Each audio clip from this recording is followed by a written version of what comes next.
un niveau de relaxation plus ou moins profond. Une relaxation légère, c'est pour être bien, et puis l'hypnose, on va aller dans une relaxation beaucoup plus profonde, tout en restant conscient. Le but, c'est de rester conscient. On peut aller plus loin. Ça, c'est utilisé en chirurgie, quand quelqu'un veut être endormi complètement. Voilà, opéré sans quelqu'un qui ne peut pas supporter une anesthésie, par exemple, hein, donc ça se fait. C'est pas tout le monde hein, qui peut être hypnotisé à ce niveau-là. Il faut être réceptif.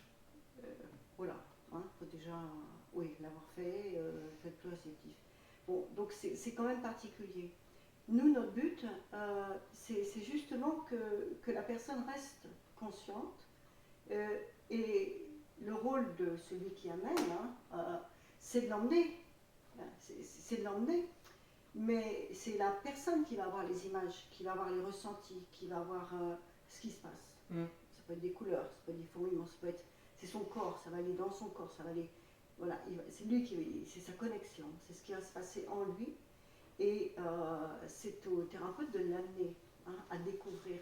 De le guider, quoi. À le guider pour découvrir ce qu'il a à découvrir. Donc après, voilà, on va expliquer donc pourquoi ça peut. Mais c'est important de dire que la personne reste consciente. C'est elle. On ne prend pas le pouvoir sur la personne. Alors, je le dis parce qu'il y a des personnes avec qui on avait fait le tarot, on a vu qu'il y avait des choses effectivement à approfondir, aller plus loin, et donc c'était avec l'hypnose. Et tout de suite, quand je dis hypnose, il y avait des personnes, c'était épidermique. Moi, je ne veux pas qu'on me contrôle, qu'on prenne le contrôle, qu'on prenne le pouvoir ça sur peut moi. Faire peur. Ça peut faire peur. Et puis donc, quand j'ai expliqué, puis il y avait déjà une relation de confiance qui s'était établie avec le travail qu'on avait fait. Bon, après on a fait l'hypnose.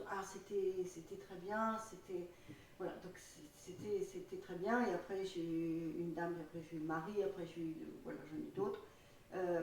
Donc on ne prend pas le pouvoir et c'est important de savoir qu'on reste conscient. A contrario, j'ai une dame qui a été déçue parce qu'elle voulait être endormie complètement, et qu'en fin de compte, tout se passe comme la Belle au bois dormant. Ça, c'est le syndrome de la Belle au bois dormant, c'est-à-dire que tous mes problèmes, que ce soit le travail, gagner au loto, que ce soit trouver le prince charmant, justement, c'est vraiment le syndrome du prince charmant. Ça veut dire que moi, je suis endormie, j'ai mis en mode pilote automatique, donc ça se passe. je dors, et je vais me réveiller. Donc c'est le prince charmant qui me réveille et maintenant c'est le bonheur, c'est lui qui va me rendre heureuse.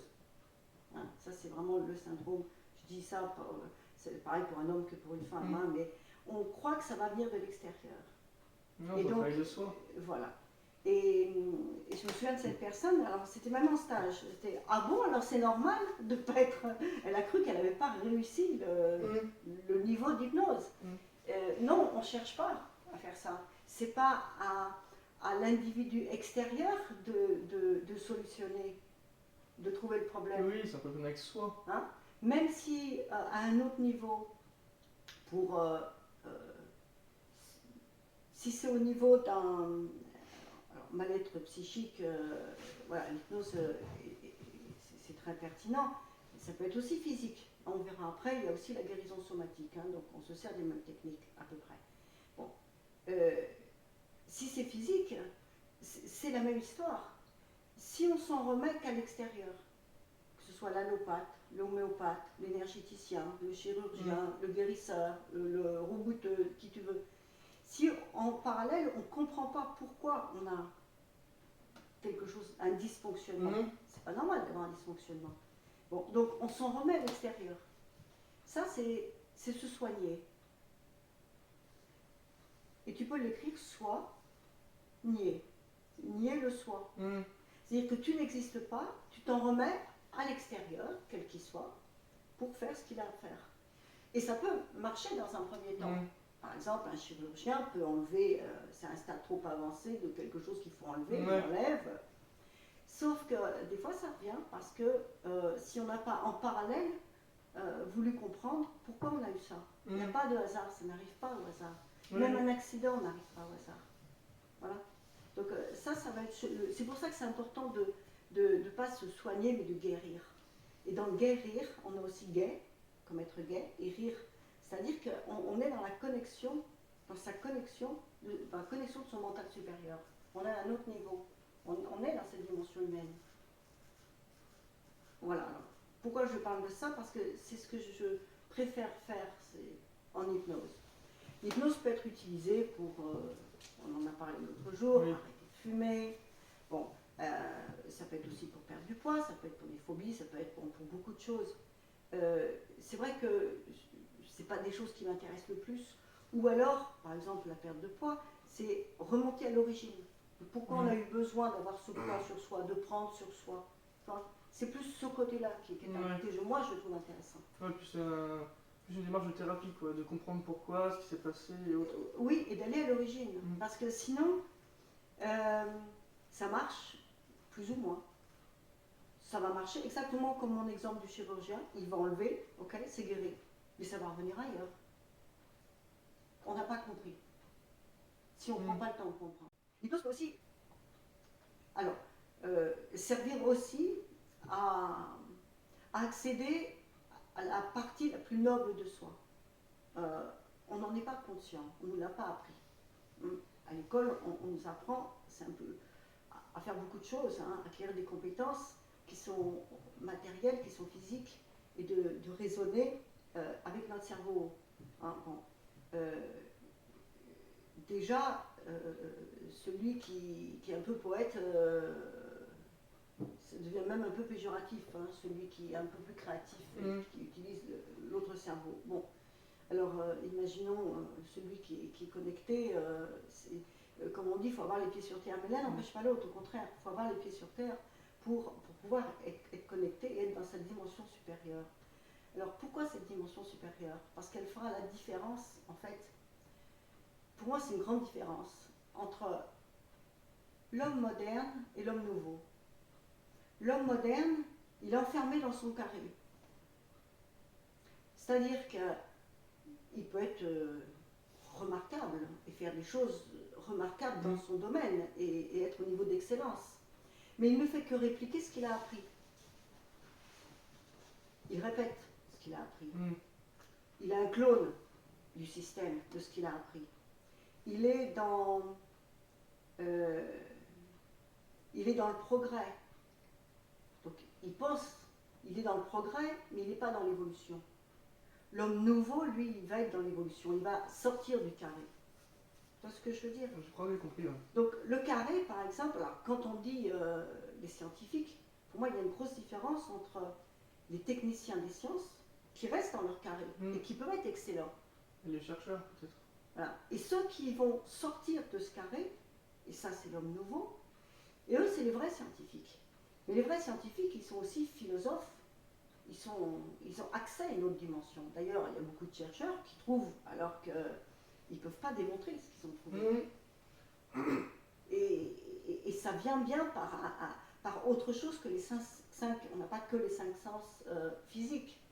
On en parlait l'autre jour, hein, l'ouïe, la vue, le toucher. Il y a aussi les sens psychiques. Hein. Il y a aussi l'intuition, le ressenti, ce qui vient. Des fois, on sait quelque chose et ce n'est pas rationnel. Mais l'inverse de rationnel, c'est pas irrationnel. C'est quoi alors? Ben, c'est justement ce qui descend, ce qu'on reçoit, ce qui vient comme ça.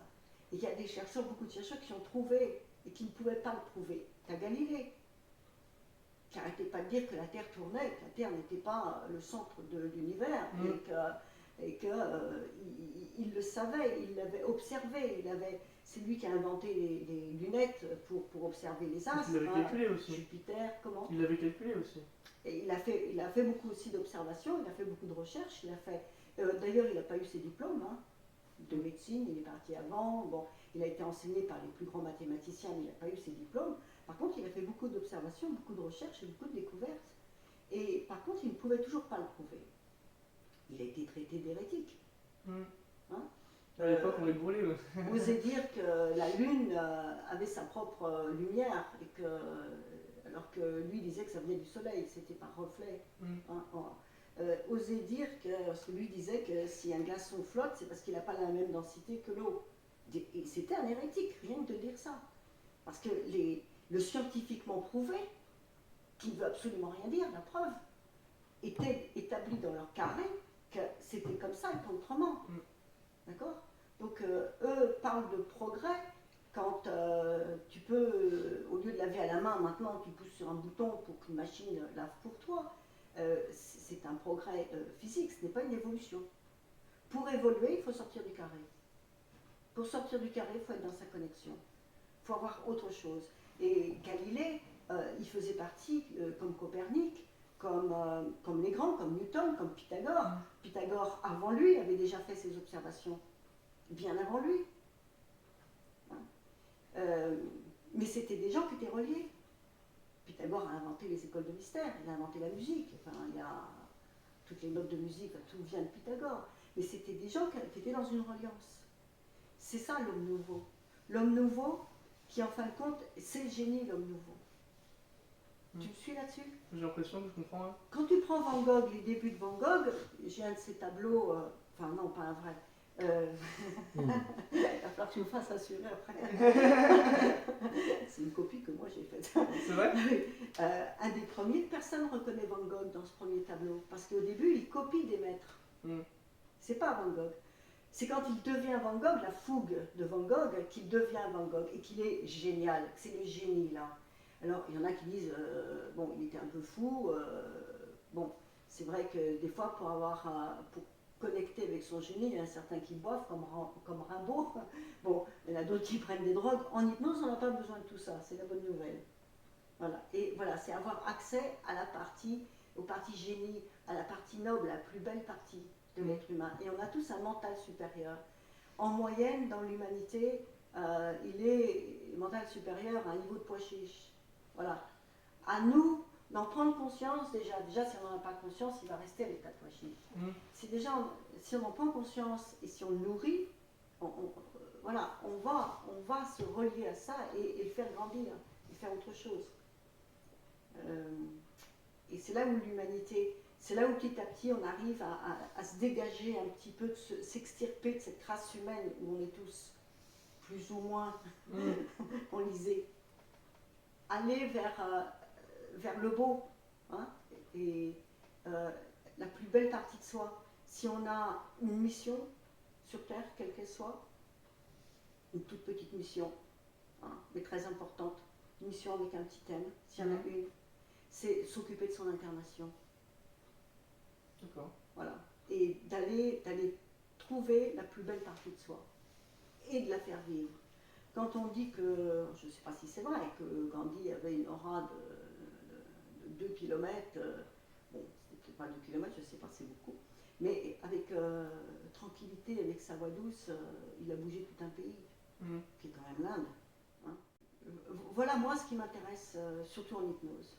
Voilà, c'est de le rendre possible pour la personne. Voilà. Alors, pour revenir de façon un peu plus, peut-être, terre à terre, des fois, bon, comme je disais, on commence souvent par le tarot, on voit quelque chose, et puis, bon, je donnais des exemples. J'avais une dame, par exemple, elle disait, oui, ça ne fonctionne plus, on n'a plus rien à voir ensemble, en parlant de son couple,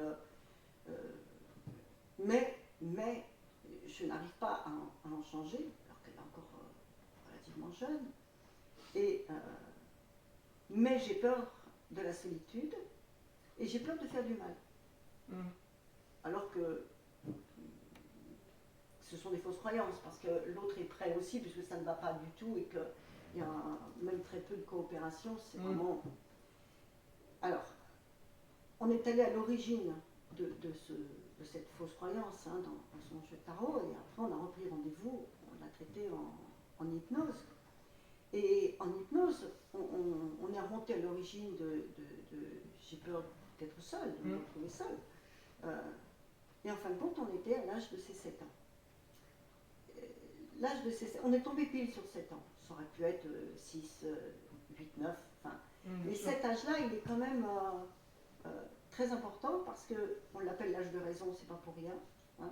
C'est parce que c'est l'âge où l'enfant, le cerveau cortical de l'enfant prend le dessus sur le cerveau émotionnel. Il commence à raisonner avec son propre raisonnement. Sauf qu'il a un référentiel qui est petit. Hein, il n'a pas vécu un référentiel. Il a 7 ans. Et en plus, il est haut comme ça. Donc, il a aussi une vision où les proportions ne sont pas les mêmes. Et du haut de ses 7 ans, il veut trouver les solutions. et donc, souvent, on va se rendre compte que tout ça, ça va générer, ça on le voit plutôt en stage, un contrat de survie, des contrats inconscients qui sont faits entre la personne, déjà jeune, sur quelque chose de moi je ferais comme ça, ou moi je ferais pas comme ça, moi je ferais comme papa, ou moi, bon, ça ce sont des choses qui se mettent en place de façon inconsciente, bon. Là, ce qui s'est passé pour cette personne, c'est qu'à l'âge de 7 ans, ça correspondait aussi donc à cet âge de contrat de survie, sa maman est partie à l'hôpital. Au moment où justement elle-même déménageait, donc elle s'est sentie un petit peu perdue dans une nouvelle maison, maman n'est pas à la maison, un enfant de 7 ans, on a cru bon de ne pas lui expliquer que maman était malade pour ne pas l'inquiéter, puis en plus on pense que l'enfant de 7 ans il est trop jeune pour comprendre. Elle, qu'est-ce qu'elle a perçu, qu'est-ce qu'elle a reçu? C'est que maman n'est plus à la maison, maman m'a abandonnée, maman ne veut pas de moi parce que si on ne veut pas de moi c'est que ça vient de moi, parce que l'enfant pense que ça vient de lui, donc c'est que je ne suis pas assez aimant pour qu'on puisse m'aimer. Donc il y a une blessure d'abandon, qui en plus après peut générer très souvent une blessure d'injustice, alors qu'en fait tout ça est basé sur une fausse croyance. Et chez elle, ça s'est cristallisé quand on est remonté à l'âge de ses 7 ans, elle a eu extrêmement mal au cervical. Parce qu'à l'époque, son corps s'est cristallisé et ça a été sur les cervicales. Sauf que le corps est quand même assez caoutchouc, quand on a 7 ans, 8 ans, qu'on grandit, ça l'a laissé tranquille pendant assez longtemps et c'est revenu plus tard. Voilà. Et quand on est remonté à l'origine, ça a décoincé les cervicales. À partir du moment où on remet en lumière et qu'on pacifie l'événement et ça, vous l'avez fait en hypnose d'origine, voilà. D'accord. Quand on arrive à remettre de la lumière. Moi, l'hypnose que j'ai choisie, c'est ce qu'on appelle l'hypnose alchimique. C'est-à-dire C'est-à-dire qu'il y a le mot alchimique, où on peut transformer, revenir à l'origine et transformer. D'accord? Donc on ne va pas enlever ce qui s'est fait. Par exemple, sa maman est partie à l'hôpital, elle est partie à l'hôpital. On ne peut pas changer ça. Ou quelqu'un qui a été battu, on va changer la charge émotionnelle négative. Oui, la façon de l'interpréter. Voilà, tout à fait. Voilà. Ce qui se sera imprimé dans le corps. D'accord. Et qui aura déclenché un mode de fonctionnement dont on devient prisonnier avec le temps. Et aussi, sans comprendre. Il y a aussi des séquelles de santé et physique, quoi. Tout à fait. Tout à fait. Tout à fait. Là, c'était marrant parce qu'on n'y allait pas pour le physique. On y allait par rapport à sa solitude. Et quand après on est sorti d'hypnose, elle me dit, ça fait 3 mois que j'ai mal au cervical. Voilà. Tu vois, et on y est allé en réglant ce problème. Voilà. Mais à contrario, je l'ai fait avec une dame où on était parti sur les cervicales et on a fait le même constat et on est remonté. Et c'est pas la première fois que quand on remonte à l'origine, on se retrouve à l'âge du contrat de survie. C'est-à-dire 7 ans. Voilà, parce que l'enfant va raisonner, mais va aussi prendre dans le corps. Et donc il y a des parties du corps qui vont plus ou moins se contracter. Et on va le retrouver plus tard. Alors, faut compter une bonne heure, même 1h30, parce qu'au début, il est quand même bon de déposer les choses, prendre son temps. Après, ça se passe là-bas, confortablement installé. Bon, on est dans un environnement calme et protégé, en confiance. Moi, je me mets à côté pour parler doucement. Et il y a d'abord une relaxation pour aller tendre vers une relaxation de plus en plus profonde. Et on va, après, c'est suivant ce que la personne aura déposé, on va aller chercher l'origine et pacifier. Alors, on peut aussi s'en servir pour d'autres choses qui sont importantes. C'est par exemple, j'ai eu des personnes qui sont venues, oui, ma maman est décédée l'année dernière, donc ça fait 1 an que je me suis occupée de tous les papiers, tout ça. Et puis en fin de compte, c'est 1 an après qu'elle se dit, zut, elle n'est plus là. Et j'ai oublié de lui dire et de lui demander, et de savoir, et de comprendre, et ceci, cela. Et là, c'est intéressant parce qu'on retourne, la personne capte l'énergie de la maman décédée, par exemple, et elle aura des réponses. Et d'ailleurs, j'ai une personne qui a eu des réponses. Enfin, une personne, j'ai eu plusieurs, mais je pense à cette personne en particulier, qui a eu plus que des réponses d'ailleurs. Bon, je ne vais pas dévoiler sa vie, elle va se reconnaître, mais... et on peut le faire autant avec quelqu'un qui est décédé ou quelqu'un de vivant. Je prends un autre exemple.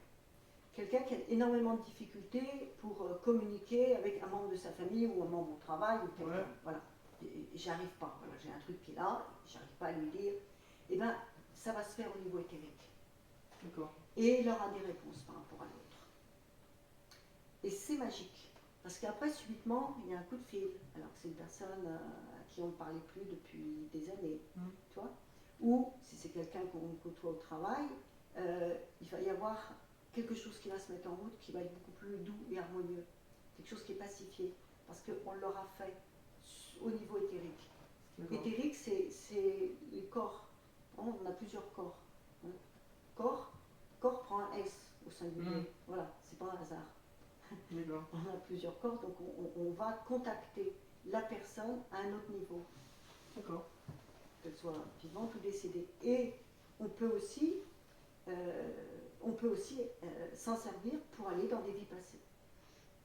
Alors on ne va pas le faire pour faire joujou, hein. Le but c'est pas je vais aller voir Manel, voir toutes mes vies. Et c'est bon, si c'est quelque chose de physique, par exemple quelque chose de physique qu'on traîne depuis des années, depuis la tendre enfance, et qu'on a vu tous les docteurs possibles.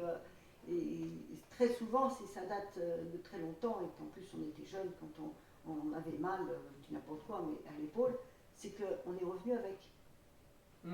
Et peut-être qu'on est mort avec une flèche, peut-être indien, c'était pas j'en sais rien. Bon, voilà, on peut remonter aussi à l'origine de ça qui va nous emmener dans une vie passée.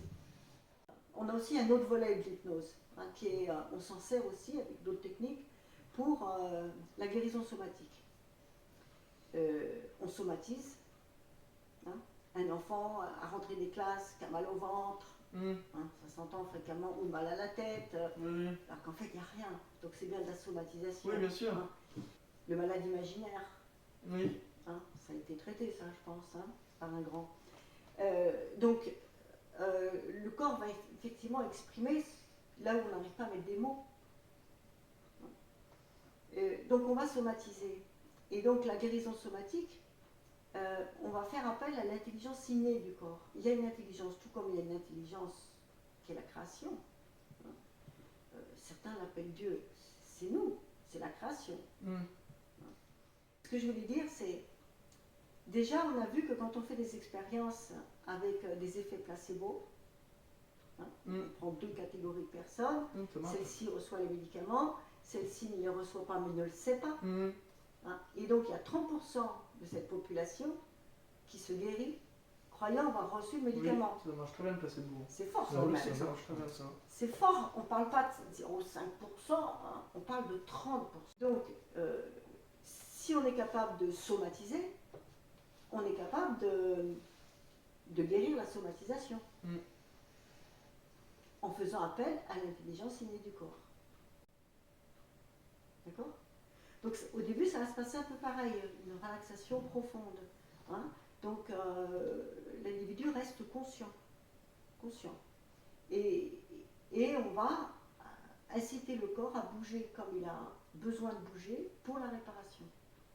Puis après, il y a d'autres techniques, hein. Je ne vais pas aller dans le détail là, mais on va pouvoir... et alors, ce que j'aime bien aussi, c'est superposer l'hypnose, hein, aller à l'origine aussi, trouver l'origine. Hein, parce que sinon, c'est encore pareil.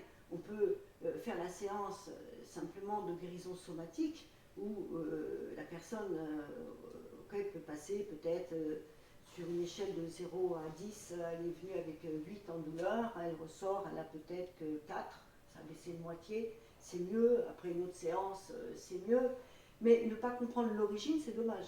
Moi, j'aime bien aller à l'origine pour justement aller mettre en lumière et pacifier cette origine. Cette hypnose alchimique que je suis allée chercher donc en Californie.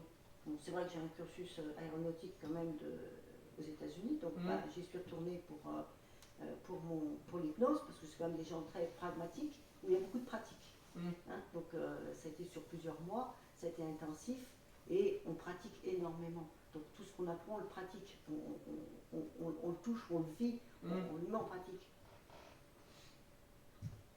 Je dis ça parce qu'il y a des cours sur internet maintenant, le week-end. Bon, si les gens ont des résultats, bah, écoutez, c'est très bien, les choses vont aussi beaucoup plus vite maintenant. Voilà. Et c'est important aussi de le faire correctement. Et après, ça peut être utilisé en parallèle et en complémentarité avec la médecine. Hein, c'est pas Oui, bien sûr. je fais de la guérison somatique et j'oublie la médecine. On va pas jeter. Prendre le meilleur de tout ce qu'on peut prendre pour Voilà, aller en dans le meilleur sens. complémentarité. Surtout quand des fois on a un petit peu trop attendu et qu'on est à un moment où s'il faut une chirurgie, il faut une chirurgie. Et heureusement qu'on a d'excellents chirurgiens, hein, qu'ils ont avancé. Hein, et voilà, dans leur chirurgie. Mais en parallèle, comprendre aussi pour ne pas que ça revienne. Hein, surtout, pour décristalliser. Sinon, ça va se recristalliser ailleurs, autrement, dans le corps. Il faut aller à l'origine. Voilà. Moi, C'est l'origine qui... c'est aller à l'origine. Voilà. Soyez gentils, mettez-nous des pouces. Oui, et partagez, n'hésitez pas à commenter, et puis à s'abonner à la chaîne. Et visitez le site internet, Oui. nouslesumains.fr. Oui. Et s'abonner, parce que plus vous vous abonnez, et plus on est visible, et plus d'autres peuvent en profiter peut-être, et faire évoluer ce que nous essayons de faire, c'est-à-dire de passer des terriens, tu n'es rien, T apostrophe ES rien, terrien, à nous les humains. D'accord. Au revoir. Au revoir.